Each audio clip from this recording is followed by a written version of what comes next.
का इस्तेमाल नहीं हुआ। रोहतक का डॉक्टर सच बोलता है या भिवानी का डॉक्टर सच बोलता है हमें नहीं पता।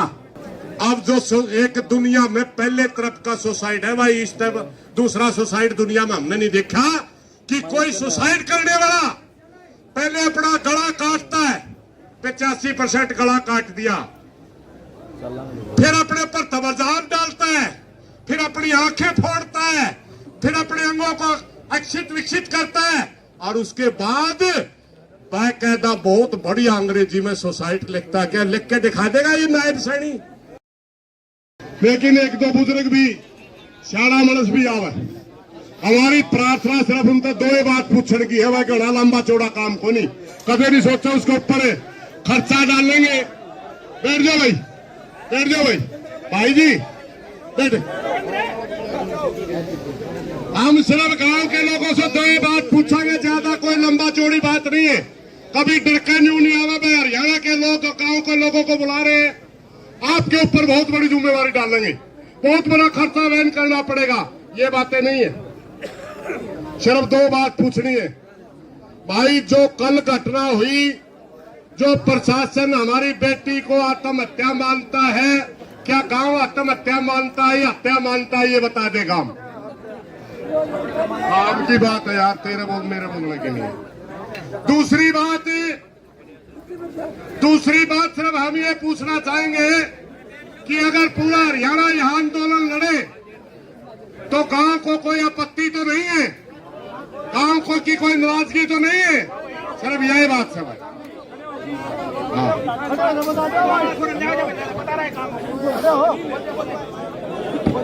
कोई आपत्ति नहीं है जी, पूरे गांव के सामने, यहाँ पे सभी के सामने बोल रहे हैं, पूरे गांव की तरफ से खुली चैलेंज है कि कोई आपत्ति नहीं है गांव को, और पूरा गांव साथ में है।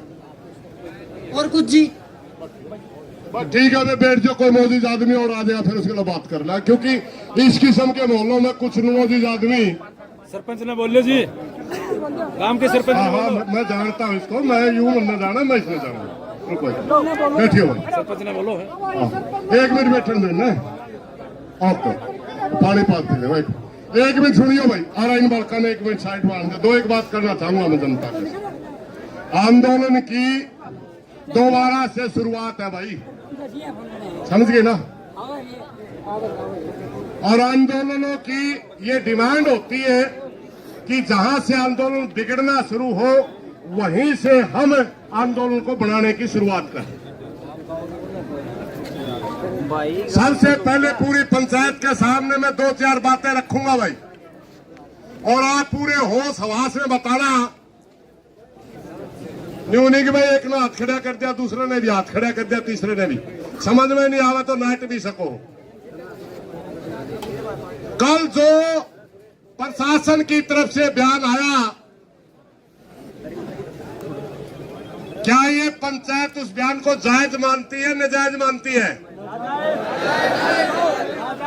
नाजायज मानती है ना, क्योंकि अब सुनने में सीआईडी वाले भाई भी सुनते होंगे नाजायज क्यों मानने हैं, मानने आड़े पाया करे, क्योंकि उनकी ड्यूटी है। अपने आकाओं के पास बात भेज दो, हम नाजायज क्यों मानते हैं, कारण भी होगा। हमारी बेटी के साथ जो घटना हुई उसका एक पोस्टमार्टम होता है भिवानी के अंदर, और भिवानी के पोस्टमार्टम के अंदर सोशल मीडिया में कमेटी के लोगों के ही बयान चलते हैं कि 85% हमारी बेटी का गला काटा गया था, मात्र 15% बच रहा था। यही चला था ना? गला काटने के बाद ये बात चली कि उनके ऊपर तेजाब फेंकी गई थी, यही आई थी ना? तीसरी बात चली थी कि उनके गुप्त अंगों के साथ भी छेड़छाड़ की गई थी, उनकी बच्चादानी गायब थी, ये भी चली थी ना?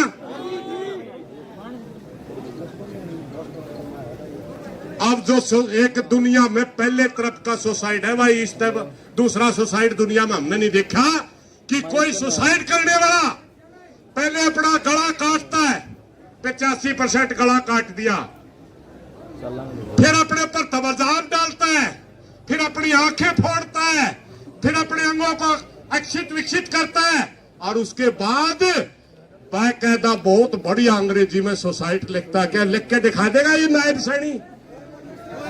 एक अक्षर लिख के दिखा देगी सरकार?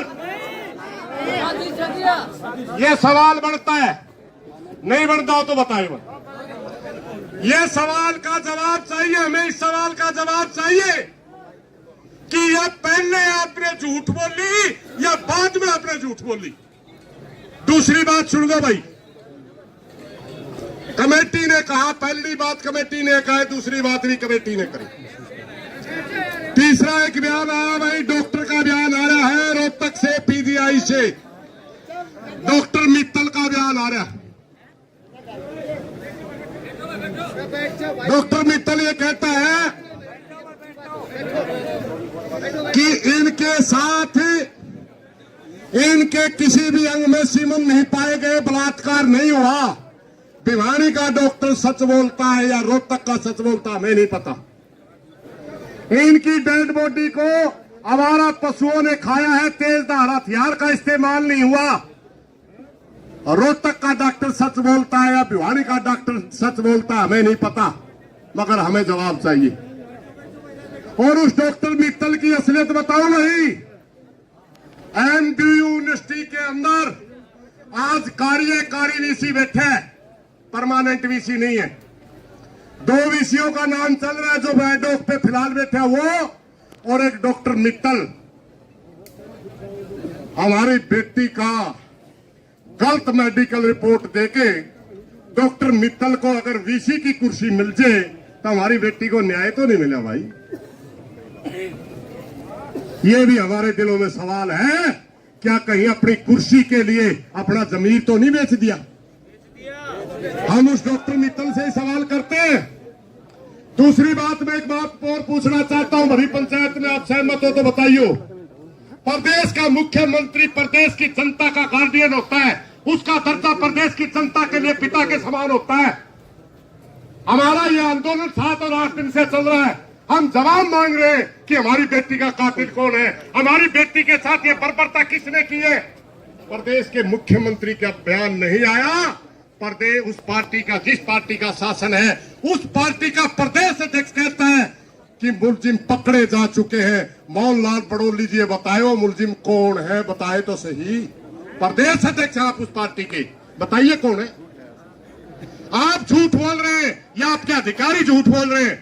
प्रदेश का भारतीय जनता पार्टी का शासन है, उसकी सबसे बड़ी कुर्सी पर बैठा प्रदेश अध्यक्ष जब ये कहता है कि उसके मुलजिम पकड़े जा चुके हैं, डीसी एसपी झूठ बोल रहे हैं या मोहनलाल बड़ोली झूठ बोल रहा है? हमें जवाब चाहिए। और इन सभी सवालों का जवाब कौन दे? जो प्रदेश की सबसे बड़ी कुर्सी पर बैठा है, उसका नाम है नायब सिंह सैनी। हमारी प्रार्थना, ये प्रदेश की जनता आपसे सवाल पूछती है। ये प्रदेश की जनता आपसे सवाल पूछती है कि सबसे पहले भिवानी के अंदर पोस्टमार्टम होता है, पोस्टमार्टम में डॉक्टर कहते हैं कि इस लड़की का तेजधार हथियार से गला काटा गया। क्या आप इस बात को मानते हो या डॉक्टर मित्तल कह रहे हैं कि इसकी मौत जहर से हुई, उस बात को मानते हो? नायब सिंह सैनी इस बात का जवाब दे। आपका हक बनता है अपनी जनता के बीच में सवालों का जवाब देने का। मस्करापन तो आप खूब कर लेंगे, चुटकुले सुना देंगे, मजाक कर लेंगे, मगर आज समय है अपना आपने नेतृत्व दिखाने का। आज समय है कि आपको यह साबित करने का कि आप कितने मेच्योर पॉलिटिशियन हैं। आपको समय है कि आप छत्तीस बिरादरी के नेता हैं या थोपे हुए नेता हैं। ये टेस्ट आपका है। और मेरी नायब सिंह सैनी से भरी पंचायत में माइक से ये प्रार्थना भी है, गला पिछलंगू ना बना भाई, सच्चाई बोलते तना सारी बातें का मेरा पिछलंगू ना बने। किसी कोई भिवानी का नेता आपको अगर उंगलियों पर नचा रहा है, नाचना छोड़ दे, वरना इतिहास के अंदर आपका गद्दार मुख्यमंत्रियों में नाम आएगा। और अगर आप अपनी इच्छा शक्ति से किसी के दबाव में न आकर के सीधे कहेंगे कि हाँ फलाना आदमी की गर्दन इतनी मोटी थी जो पुलिस प्रशासन का फंदा उन तक पहुंच नहीं पाया। कौन आदमी है जिसकी गर्दन इतनी मोटी है जो पुलिस उसको पकड़ नहीं सकती? उसको फांसी का फंदे तक पहुंचा नहीं सकती। ये भी सवाल प्रदेश की जनता पूछना चाहती है। भाइयों, इन्हीं सवालों के साथ मेरी एक प्रार्थना है, जो नौजवान साथी यहां आए गांव के, बहुत बढ़िया, दो बात याद रखियो। एक भाई बोल रहा हम सुना, फिर उठ कर चल पड़ा। लाखों की सेना बिना अनुशासन के हार जाया करती, और अनुशासन में छोटी सेनाएं भी जीत जाया करती। मान सकते वो 10-11 आदमी शर्म नेतृत्व देने के लिए हैं, आंदोलन का निर्णय करने के लिए जनता होगी, पंचायत में होगा ना। मगर साथियों, हम बहुत बुरी घड़ी में, बहुत सी बातें कहीं भी नहीं जा कर दी। एक बार आदमी दूध ते जलते तो लासी भी उसमें दुश्मन दिखा करे, उती भी फूक मार के पिया करे। इसलिए हमारी थोड़ी सी प्रार्थना ये भी है, भाई बुजुर्ग से आदमी आना है उसमें ले लियो, जिसका कमेटी में जिनका चेहरा चमकाने में जी नहीं करता हो, नेता बनने का जी नहीं करता हो, सिर्फ भाईचारे के लिए काम करने के लिए जी करता हो।